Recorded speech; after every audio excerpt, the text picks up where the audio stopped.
All right. Hello, everybody. I have a very special guest here, Ashley Vance. If you've seen on my Instagram recently, I posted a picture reading his book. I also posted a picture with me and Elon Musk. And so the book is titled Elon Musk, Tesla, SpaceX, and the Quest for a Fantastic Future. A lot of people say Elon Musk is one of the most important people alive on the planet. He's now just tied for the 100th richest man in the world, 33rd, I think, in the United States. But to me, what's better about Elon Musk personally is he's got what I call level 3 business. I mean, he's not selling sugar water or junk food. He's like selling something that's important. And you kind of, Ashley, got the you're the first person to really get Elon Musk to agree to write a book with you, right? Yeah, that is right. I think a few people had tried along the way over the years, and Elon kind of fancied the idea of doing his own book there for a while. And but yeah, I was the first one to, get him to do a whole bunch of interviews. So let's start. I always like to start with like the dessert first. Start with the best part.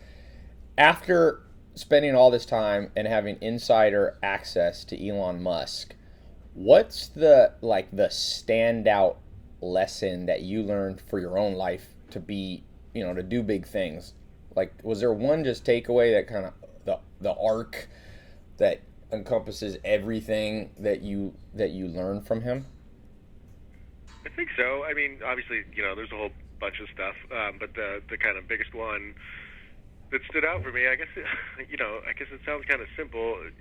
I would say it really succinctly, just kind of as do the most you can with your life. But I guess what I mean by that is, we're all told to kind of set priorities or goals for ourselves, and to really kind of work to achieve them. I guess until I had met someone like Elon, who really is kind of like a one of a kind, and is kind of, I'd say he's on a couple of different quests, and he's sort of decided he has to work as hard as he possibly can pretty much at all times to achieve those things. And so he's kind of like maximizing what he's after. He's narrowed down his goals, and then he's going after them with everything he's got.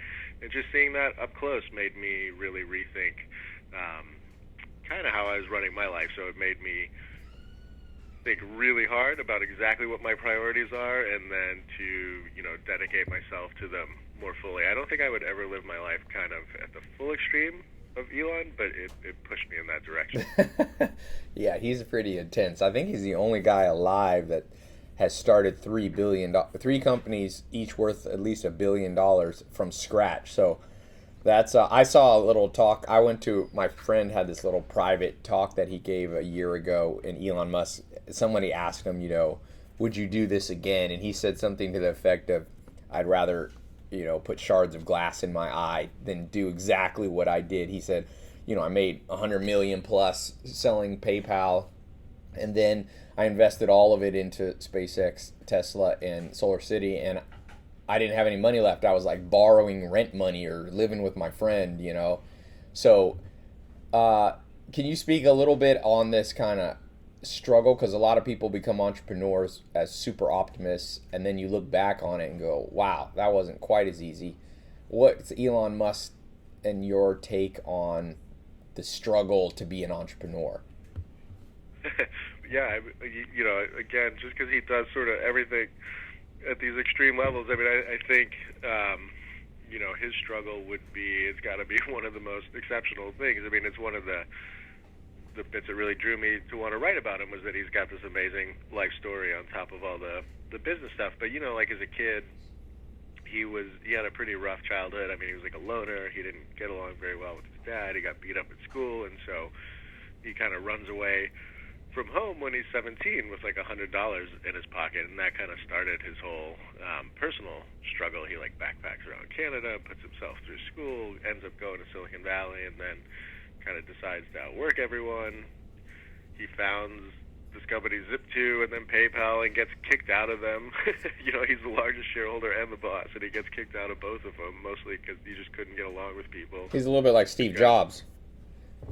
Yeah, and then and he really was kind of like learning on the job, and he had to sort of to fix things in his personality. So he's going through the whole struggle of building a company from scratch, and then at the same time he's going through the struggle of how do I make my personality, which is this very big, forceful, intense personality, sort of fit in with other people. How do I kind of become a leader of people? And so you see him having to learn that in these like really difficult circumstances. I mean, the good thing for him was that his companies kept doing well and he made a lot of money. And then to the point that you were talking about in his story, I mean, like in 2008, his entire life collapses on a scale that like I don't think most people will ever experience. He's got Tesla and SpaceX are both basically bankrupt, and then he's getting a divorce, and his ex-wife is blogging about the divorce in the press. And so, if you're looking for like examples, I mean, the way he basically survived that is that he just stayed super rational during all that as best as he could. I mean, he would just make these very practical decisions about kind of what can I do today to keep these companies alive. And he just kept buying himself more time doing that, and it paid off in the end. Yeah. Well, we could talk a lot about this struggle thing, but it kind of leads me to this next. When I think of Elon Musk, I think of a contradiction because, for the most part, there's that Confucius saying, "The man who chases two rabbits catches none." And so there's a part of me and that says this guy, he broke the rule. Like, he focused on all this different stuff, and he's been somewhat, very successful. But then there's another part of me that goes, really, I can't remember if I read it in your book or if I read it just in an article where he said this is all part of one master plan that he's had, and the companies are related. SpaceX, Tesla, and SolarCity are obviously related to human survival. We got to survive by having alternate forms of energy. We have to survive maybe by having alternate forms of living not on planet Earth. So do you think, how do you see that, like, how does he stay focused yet do these different things and juggle these different things? A little bit like Richard Branson at Virgin. It is tricky. Yeah, so the last chapter of my book is like the unified field theory of Elon Musk. Yes. And so it goes into kind of how the companies fit in technologically together, how they fit in sort of philosophically, how they sort of like help him in these very practical ways, kind of politically and monetarily and all that. So I do think there's all this overlap. I think ultimately SpaceX is his baby, and this idea of starting a colony on Mars is like his life's purpose. I think if he had to like pick one company and pick one thing that he could do, that is what it is. As it happens, he got into electric cars because he did care about that stuff too, and he did care about solar, and so these things kind of fall in his lap, and then in this very Elon way, he goes at them full force as well. I think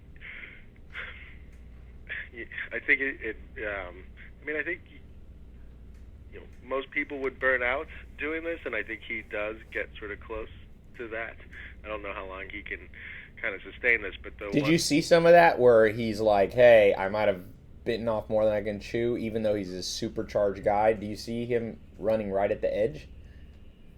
Yeah, he's definitely running right at the edge. I don't think he would ever audibly say, I bit off more than I could chew, because I think Elon's ego is that, he could tackle anything. But we would have these dinners. I mean, he would come and, some of them he looked fine, and then some of them it was like, it struck me as like a guy who had just run a marathon or something like that. This kind of really, these bags under your eyes and just this kind of sallow look in your face. And it was not that he had run a marathon. It was, he'd just been up for days on end. He kind of pushes himself to the very limits. You sort of have to, because neither SpaceX nor Tesla is, there's like a crisis happening at both companies all the time that he has to deal with. So he never really gets a break.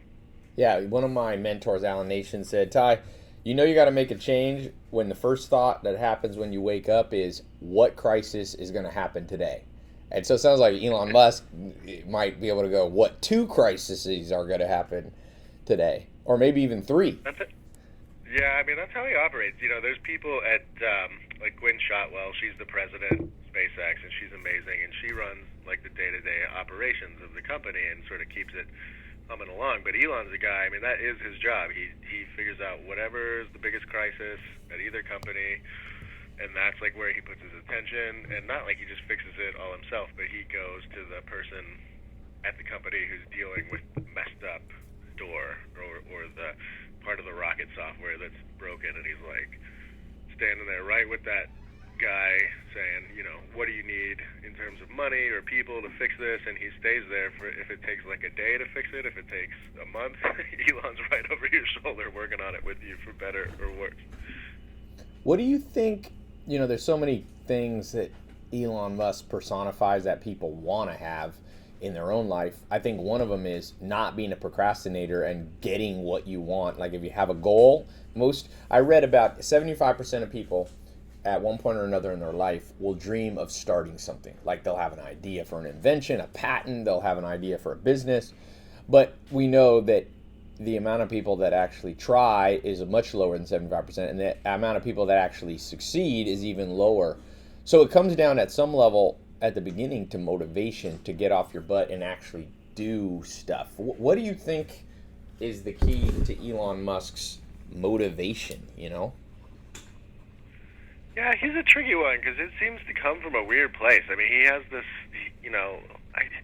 like when he talks about, I want to start a colony on Mars because the human species may face some sort of threat that we don't know about, and it just makes sense to have a backup plan. Like, I think other people, half the people think that's crazy, half the people are like, okay, I can kind of see that. For Interstellar. Him, feels that on like this. What's that?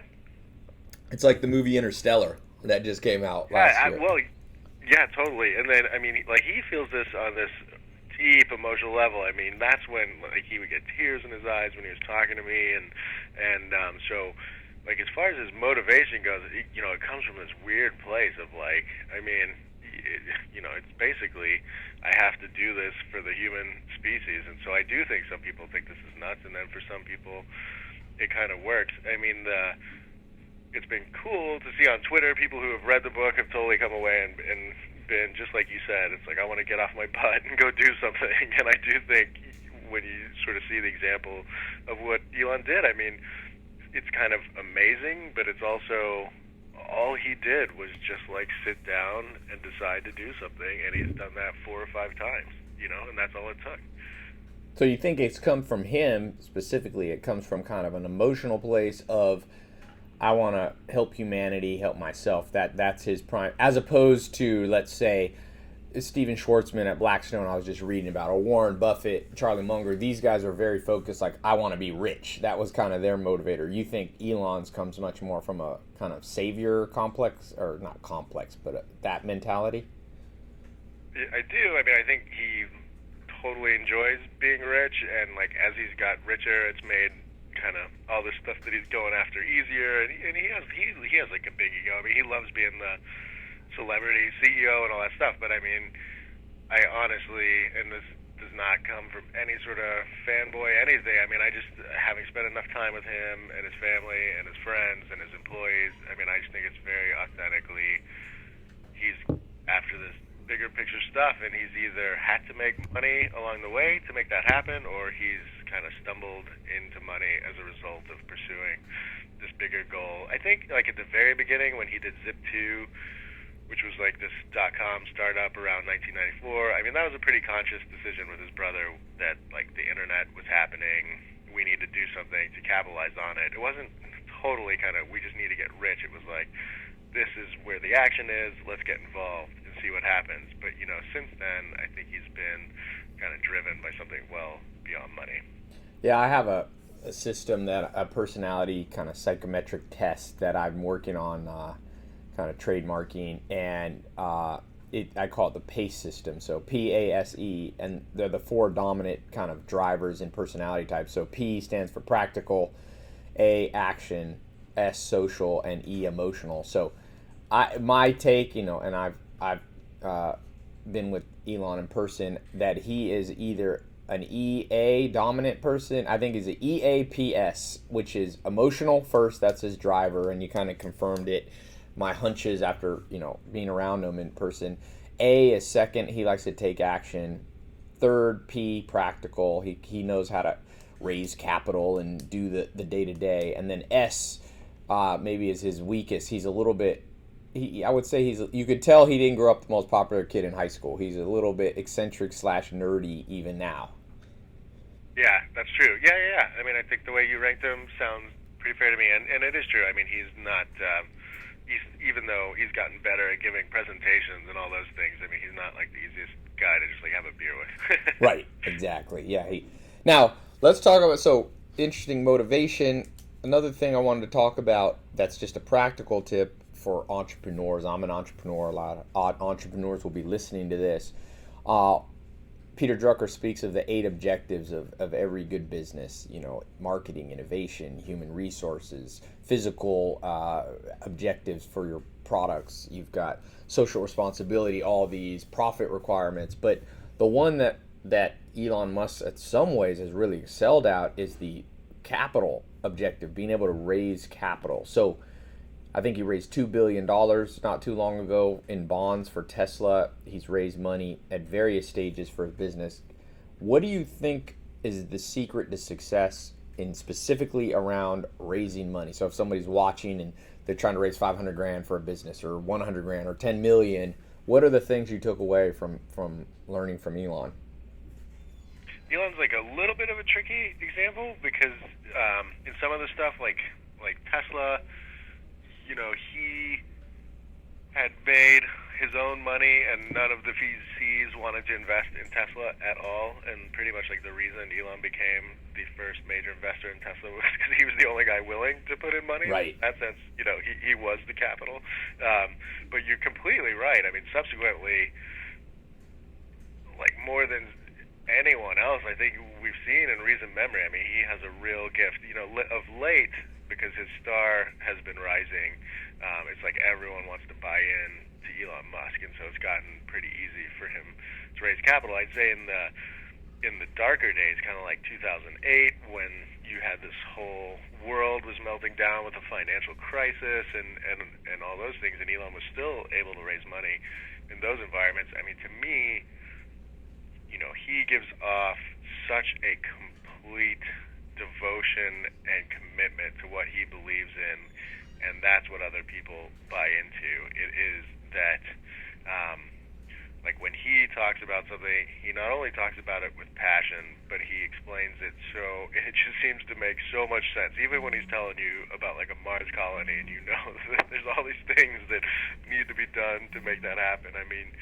you kind of buy into it, and then he also gives off this impression of, I will die to make this happen, like this total commitment of himself to back it up. And so,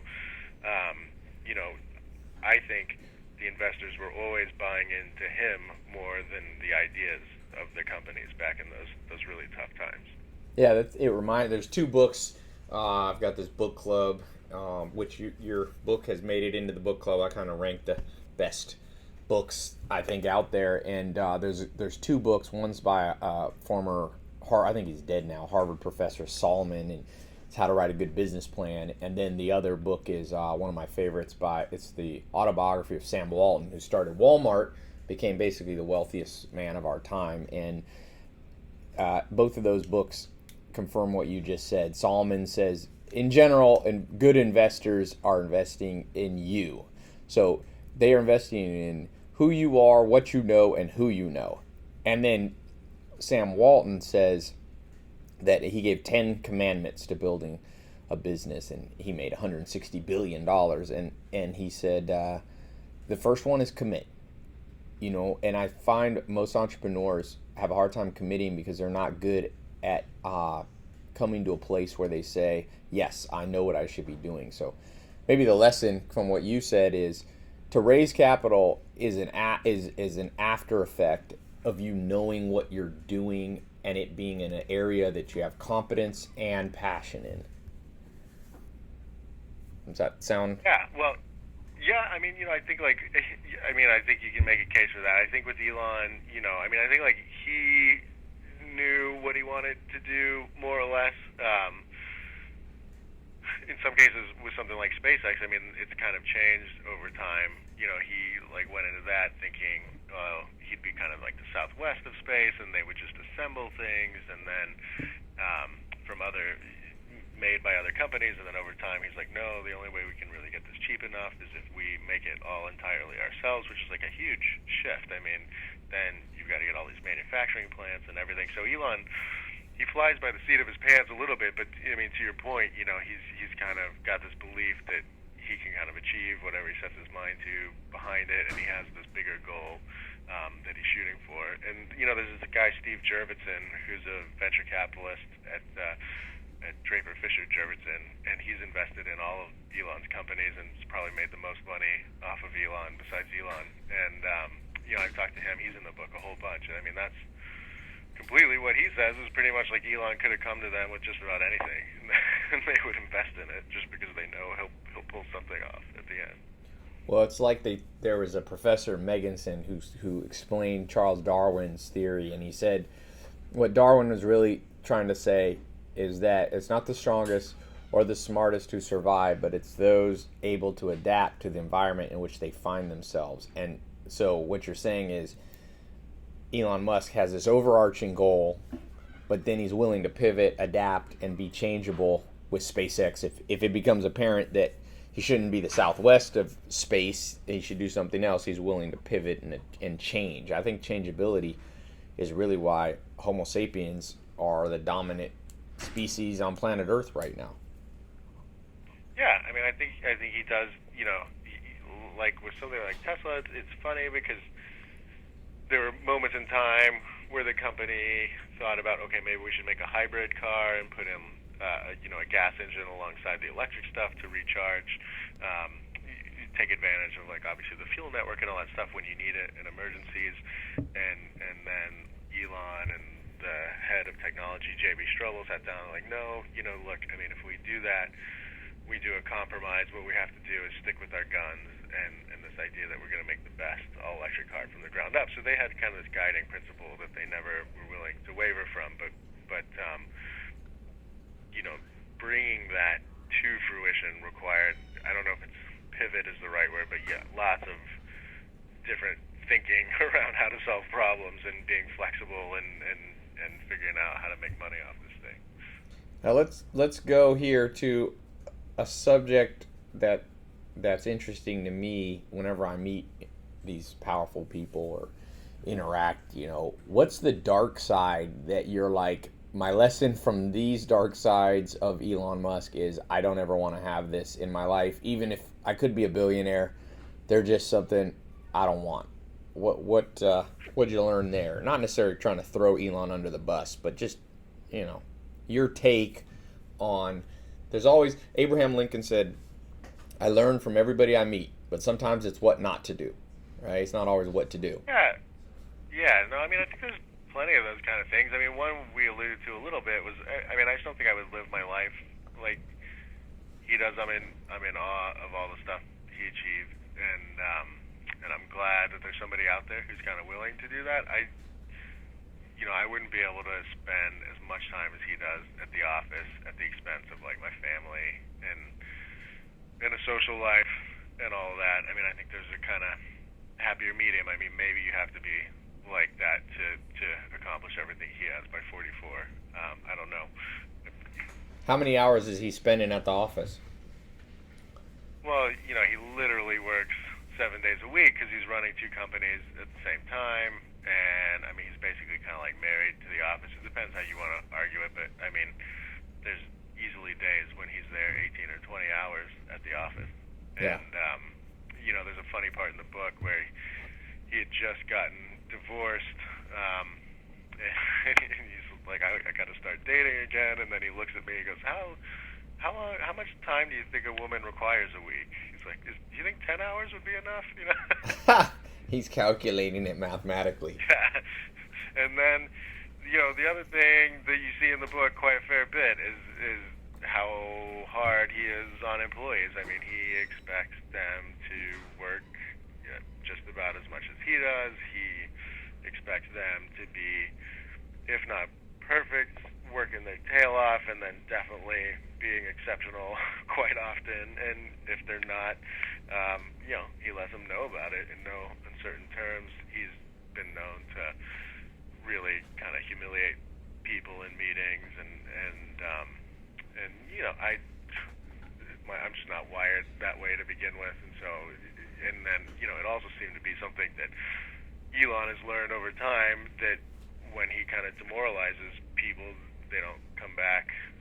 Some of them don't come back from that, and they sort of like lose their morale, and so he's tried to curb that a little bit.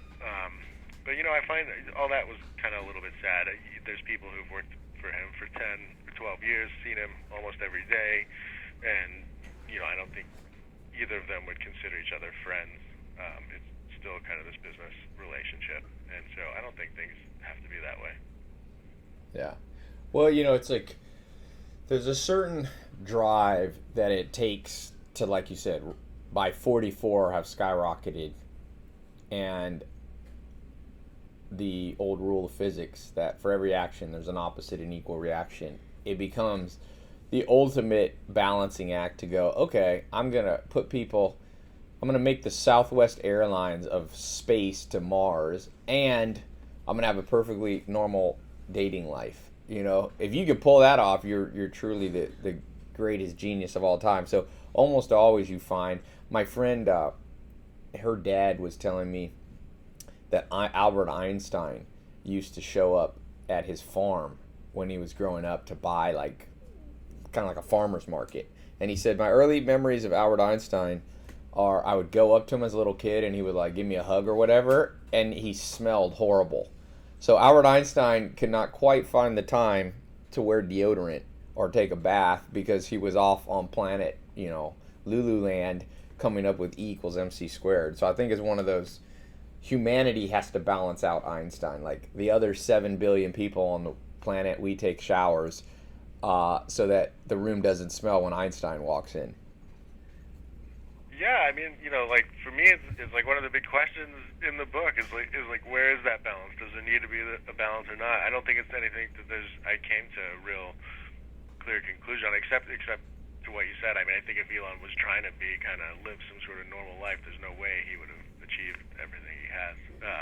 But it's that whole sort of the ends justifying the means thing that obviously kind of repeats all the time in literature, and I think Elon's life is like a total experiment in that. So socially, he's divorced, and that took a toll on him. He's got, I think, 5 kids. How through this, let's talk for a second about the kids. Were you able to interview the kids? What's their take on having a dad like this? I tried to leave them out of it, Okay. And I sort of did that consciously. I know they split time between him and Elon's first wife, and I talked to his ex-wife about it quite a bit, and to Elon about it quite a bit. I mean, his ex-wife kind of felt like everyone feels like Elon's like a good dad, and when he's with them, he's a really good dad. But his ex-wife Justine felt like the kids were living this totally bizarre, kind of unreal life, and that her job was to kind of keep them a little more grounded. I mean, they go to the SpaceX factory on the weekend and sort of have to sit there while their dad works. They're like the only boys. They're all boys, and they're the only boys on Earth, I think, who get bored going to the rocket factory.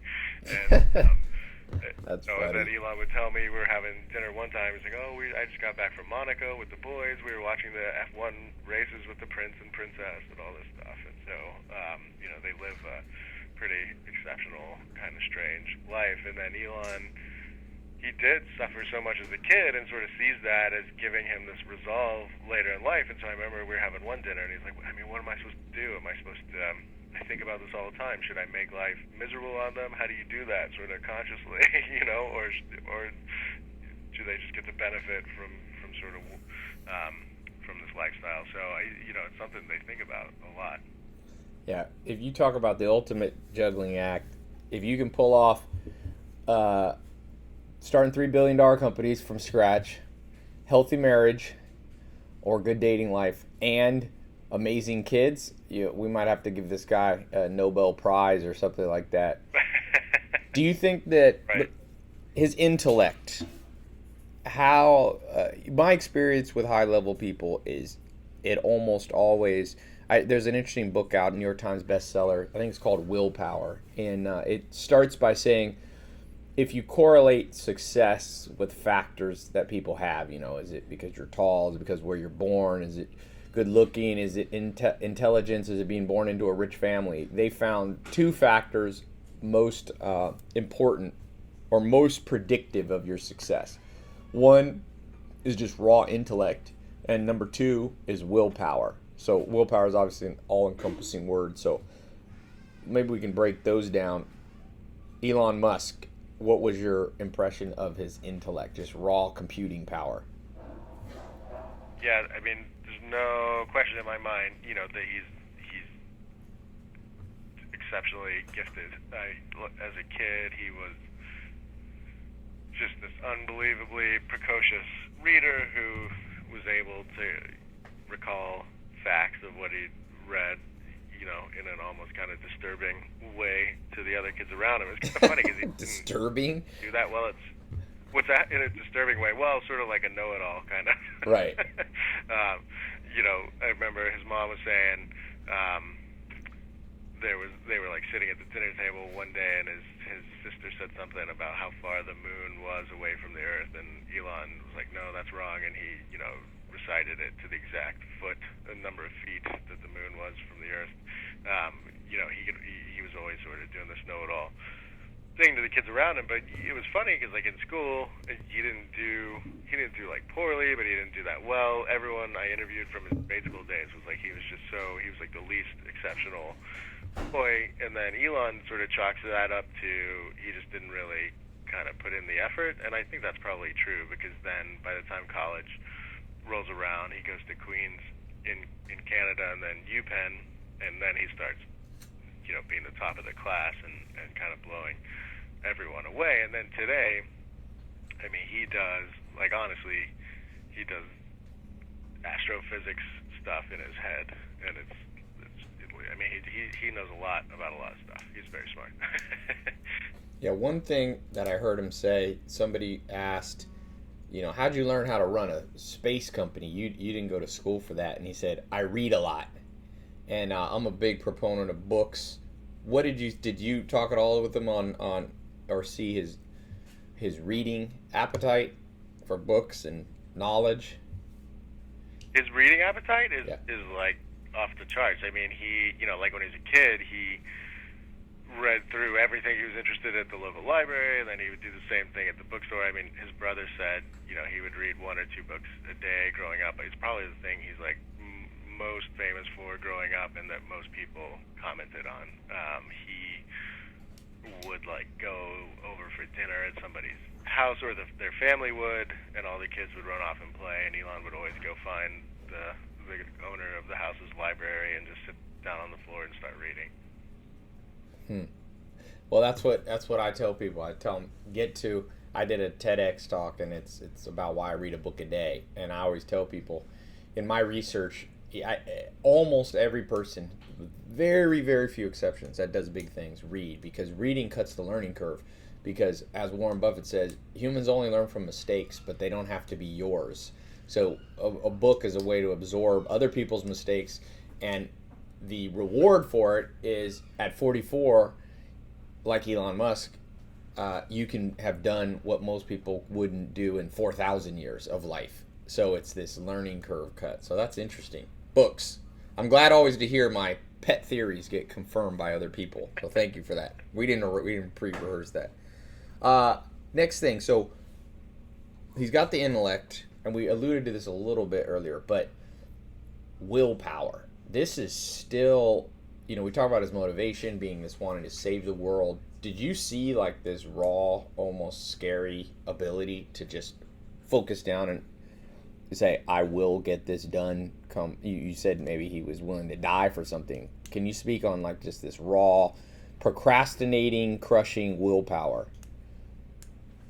Yeah, well, I mean, that may be his greatest strength. I mean, it is sort of like an amalgam of all these things you're talking about, where you have to have the intellect, and you got to be able to do some marketing, and you got to be able to raise money. But I mean, without Elon's willpower, none of these companies would be around today, because all of them had these moments where they were basically on death's door, and it was only kind of Elon's belief and willingness to just keep going that they are still around today. And I think it was also people kind of seeing what Elon was willing to do that set this like example for them to follow. I mean, like in 2008 during Tesla's really, really dark times, you've got Elon who's just there nonstop.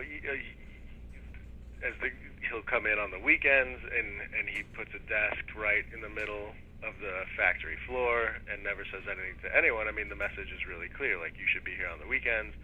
The suppliers that the company deals with, who are never used to dealing with people on the weekends, start getting calls directly from Elon, and now they know they have to work on the weekends too.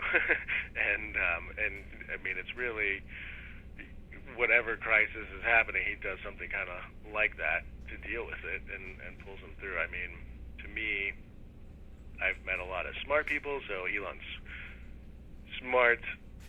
There's a lot of really smart people. To me, his willpower was what set him apart from anyone else I've ever met. Yeah, I think I heard Elon Musk say, if you work 100 hours a week when everybody else works 40 hours a week, you'll accomplish in 3 months what takes most people a year or whatever. And I think that that's hard math to argue. It's basically true as long as you can be productive at 100 hours. What about? Yeah, I think. Oh, go ahead. I think most people would. I think most people would sort of have trouble to keep going. He's oddly. He has like the stamina to sort of back it up, and so that's been a real gift for him. Do you think he sleeps on average how many hours? Well, he says he sleeps like 4 or 5 hours, and I think that's probably true. He would like knock off, sending emails at like 12 or 1 and sort of kick back up again around 5. I mean, if he sleeps 4 or 5 hours, it's like right on the nose, and then he's back to it. No naps? Not that I know of. I mean, we'd meet for dinner at 9 o'clock at night, and then we'd talk for 3 or 4 hours, and so it'd be around midnight, and we'd stop, and then I'd be going home, and we'd go in Silicon Valley. He'd get like back on his jet and fly to LA and be doing email that whole time. I mean, and then it never seemed like there was room for naps in the middle of all this stuff he's got going on. So you got access. By the way, if you're chiming in here, Elon Musk, I'm the book Tesla, SpaceX, and the Quest for a Fantastic Future by Ashley Vance. Amazing book here with Ashley Vance. And so, how many hours did you end up spending with him in person to pull this book off? It was like, we had sort of like 30 hours of just face-to-face interviews, and then I would do stuff like going to Tesla and walking around the design studio with them and hanging out at the SpaceX factory. We went to like movie premieres and things like that. And so it's quite a bit of time. I mean,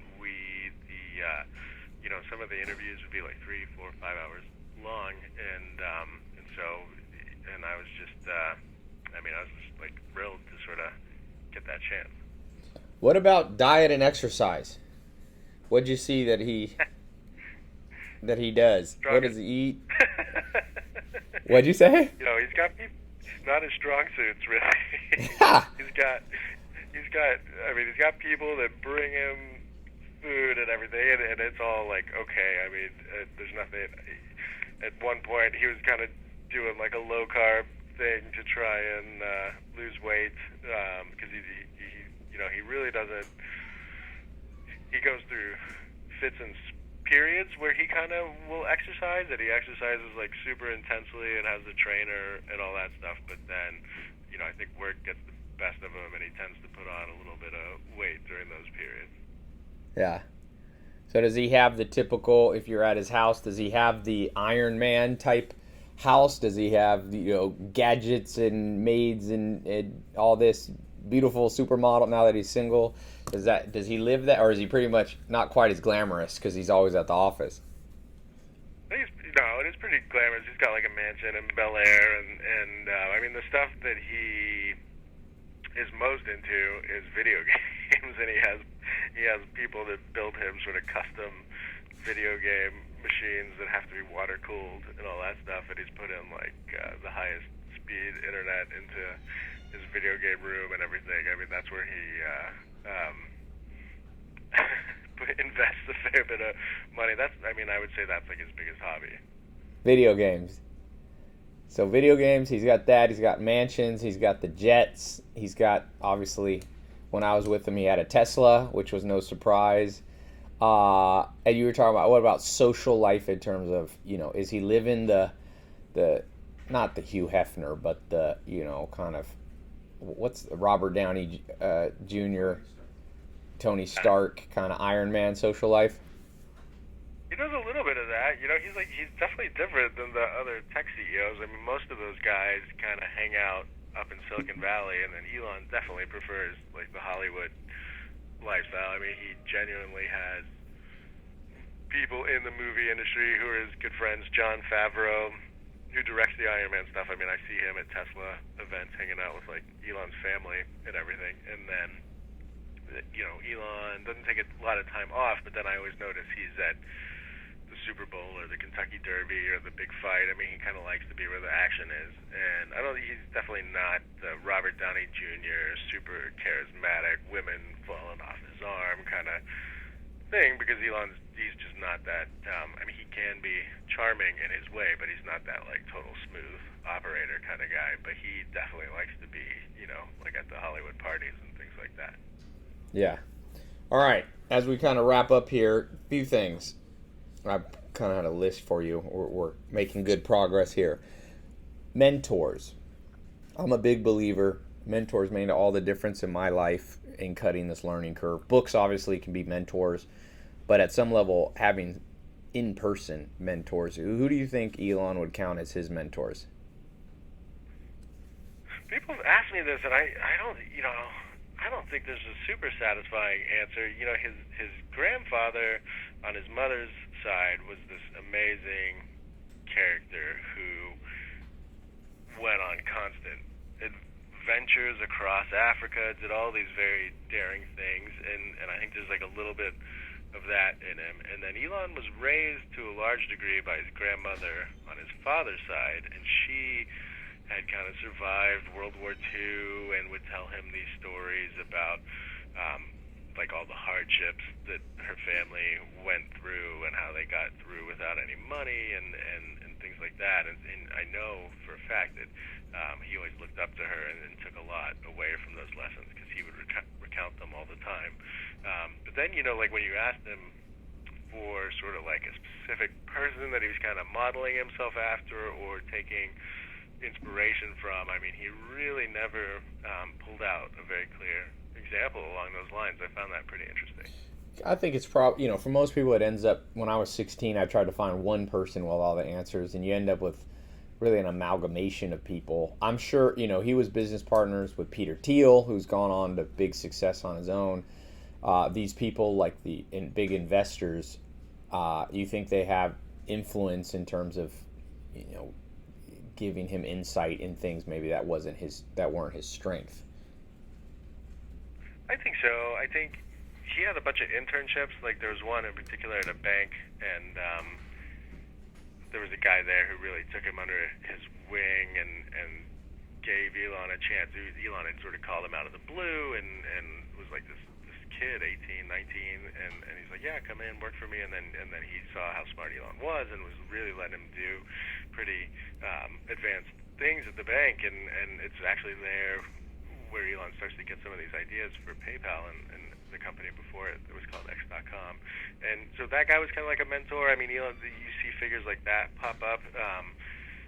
The ones that he worked with, the investors and Peter Thiel, I mean, I think they taught Elon that he had to kind of temper his the full forcefulness of his personality a bit if he was going to be a good leader of people.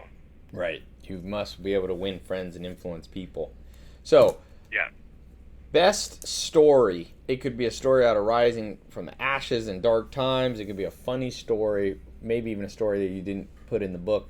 What's your favorite story as we kind of close here? I mean, the favorite long story in the book is kind of how SpaceX comes to be, and you have it's this incredible tale of 300 or 400 really young, smart engineers who the company was basically birthed on this island called Kwajalein in the Pacific, which they were kind of exiled to because no one else would let them launch rockets from their launch pads. And Is that a real country they found that had sovereign rights or something? it's an island. It's part of the Marshall Islands, and the U.S. has used it for years to test our missiles. We can Okay. sort of like blow them up out there and let them fall into the ocean. And so there was like a military presence there, and they said, okay, SpaceX, you can come fly, and so you've got these guys that live there for 2 years, and they've never really built a rocket from scratch before, and then you've got this guy in Elon who's flying out there on his jet and coming by to check everything out, and just all the adventures they went on. It was kind of like Gilligan's Island of space, of rocketry, and they would send up the rockets, and they would blow up over their head and come crashing back down to Earth. They had to build their own like dormitories and plumbing and all this stuff. So just a real adventure. And then eventually they succeed, and it's this amazing moment. And it's basically like Elon's last dollar is the rocket that succeeds, and then NASA ends up having faith in the company after that and gives them a bunch of money, and it's been this huge success story ever since. So I don't know. I think just I can only get into a little bit of it here, but I mean that grand tale of how SpaceX came to be is kind of my favorite. Yeah, it's like it's one of those triumphs of creativity meets willpower meets a little good luck. You can get those three together, you have a recipe for success. So, last question, then we'll close up here. If you had one thing to say, and it's just similar to the first question I asked you, but one like super practical thing. It can be as practical as eat broccoli. The super practical takeaway you learned from spending in-person time with Elon on his jet, in person at Hollywood premieres, from writing this book. What is that ultimate, just practical? Do this, and you're gonna live a better life. You're gonna find the good life a little bit quicker, a little bit higher quality. I guess the one thing that I took away that I've tried to employ practically is, and it is simple. I mean, it's something you hear all the time, but anyway, this is what I took away: is don't take no for an answer and believe in yourself. And I mean, I think that's a huge fundamental thing that Elon lives in his life. It's something that I employed while I was writing the book and sort of getting turned down for things, even by Because he Elon. kept turning you down, and you kept saying, "Give me another chance. Let's do this. Right?" Yeah, just perseverance. I mean, I spent 2 years interviewing hundreds of people and sort of wore Elon down through that. And when I would get down on myself, because you go through lots of ups and downs while you're researching and writing a book. I mean, I would always go back and be like, what would Elon do right now? And he would just What would Elon do? You going. have one of those bracelets. He'd keep going, and he also, the believe in yourself thing is important too, because if you look at his life, he's had just about everybody always tell him what he was doing was either wrong or impossible, and a lot of times it's taken much, much longer and been more expensive than he thought, but he has accomplished it in the end. Okay, one quick thing. Bonus question, because I remember a bonus question I must get your opinion on here for my own sanity.